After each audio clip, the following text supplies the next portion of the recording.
Life is lessons. Life is troubles. Learning obedience may be life's hardest lesson of all.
Meow. Meow.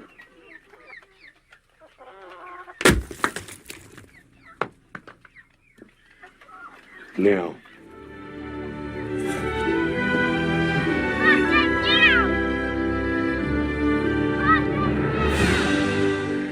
The gum was running on the pine trees, and it was finally time for our family to spend an afternoon together collecting it. Pause it now!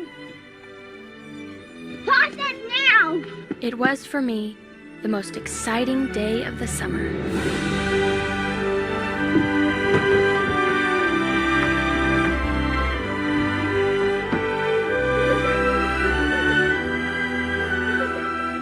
It was a time to leave work behind for a few hours while we gathered what became our chewing gum.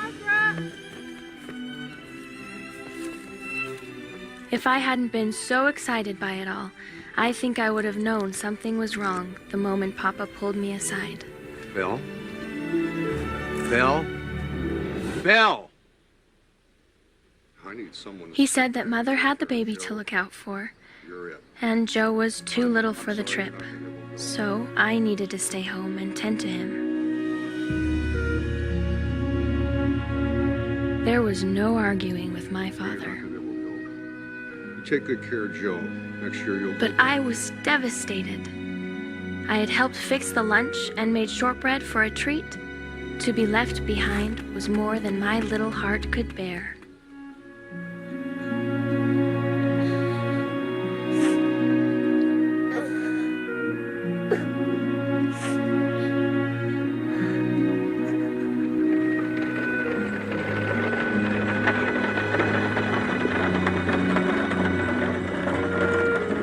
There are times in everyone's life when you feel you've been given the short end of the stick. And I believe that at those times, we need to accept the situation, pull ourselves up by the bootstraps, and move on.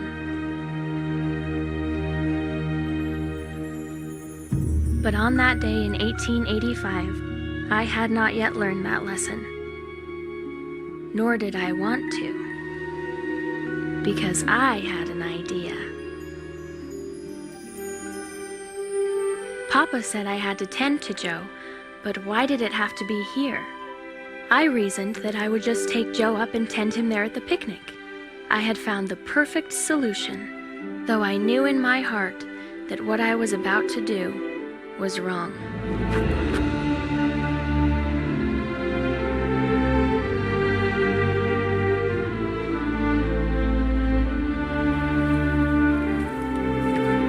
To get there in time, we would have to take a shortcut through an area we called the Sink.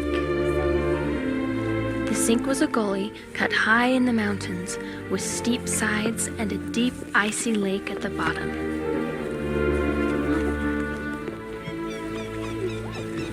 We were told never to go near the Sink.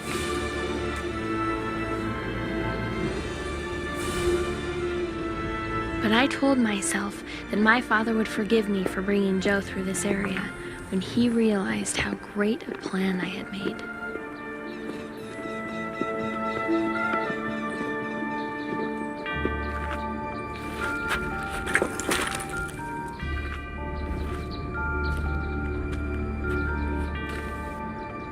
We got about halfway around the sink before we saw it.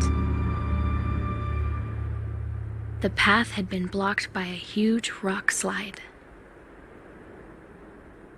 It was time for a decision. I made the wrong one.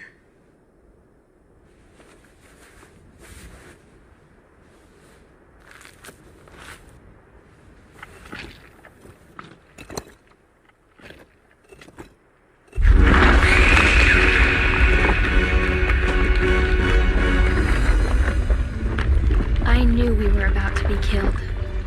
I said the quickest and most heartfelt prayer of my life. I told Heavenly Father that I was sorry I had disobeyed my father and that I would never do it again.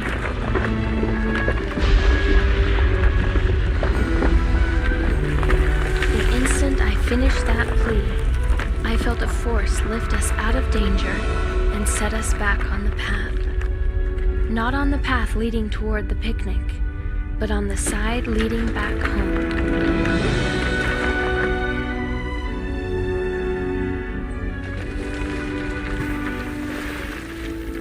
I wasn't sure what had happened, but I knew it was a miracle. I decided then and there to dedicate my entire life to the Lord and always do His bidding. We headed for home, and I decided not to say a word about it to anyone. And I was thankful Joe was so young, he couldn't.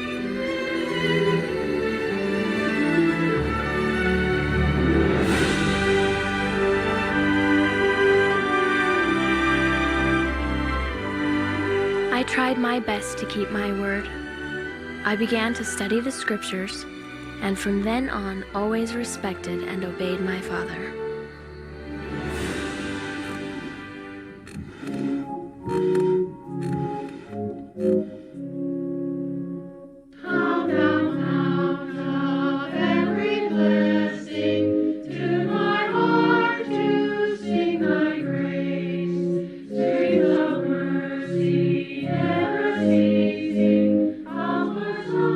I served on a lengthy mission trip, which provided much time for reflection. I was grateful for my experience at the sink, but never spoke a word of it to anyone. And I thought that what happened there, other than its effect on my life, was over and done with.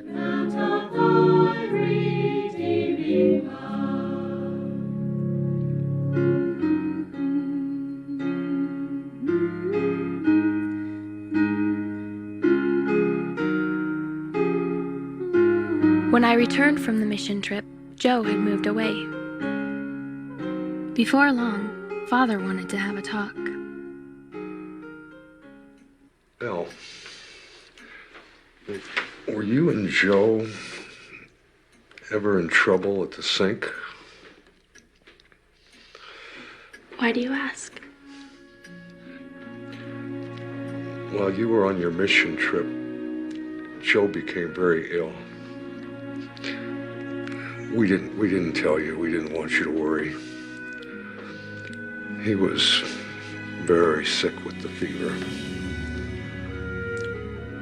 One night he started talking in his fever. He said that when he was young, the two of you were going to meet the family to go gum hunting, that you were crossing the sink and the mountains started falling.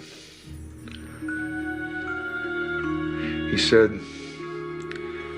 you were sliding down into the sink about to be killed when angels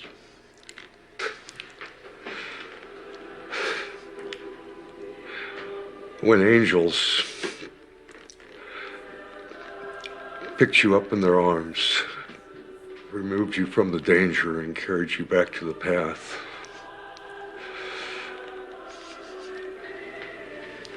I wanted to tell you. I was too ashamed. I confessed the truth to my father, and he was thrilled to know that a miracle had been performed to save the lives of his children. Joe had told the story perfectly. But when the fever broke, Father questioned him on it, and he couldn't remember anything about it.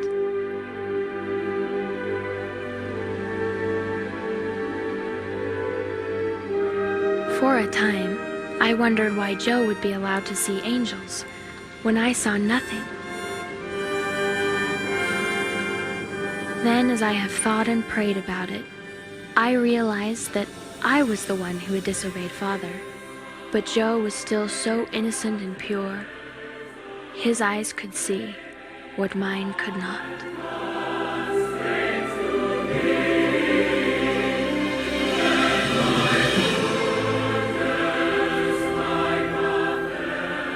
Since that day, there have been many other times when I felt I was lifted up by angels.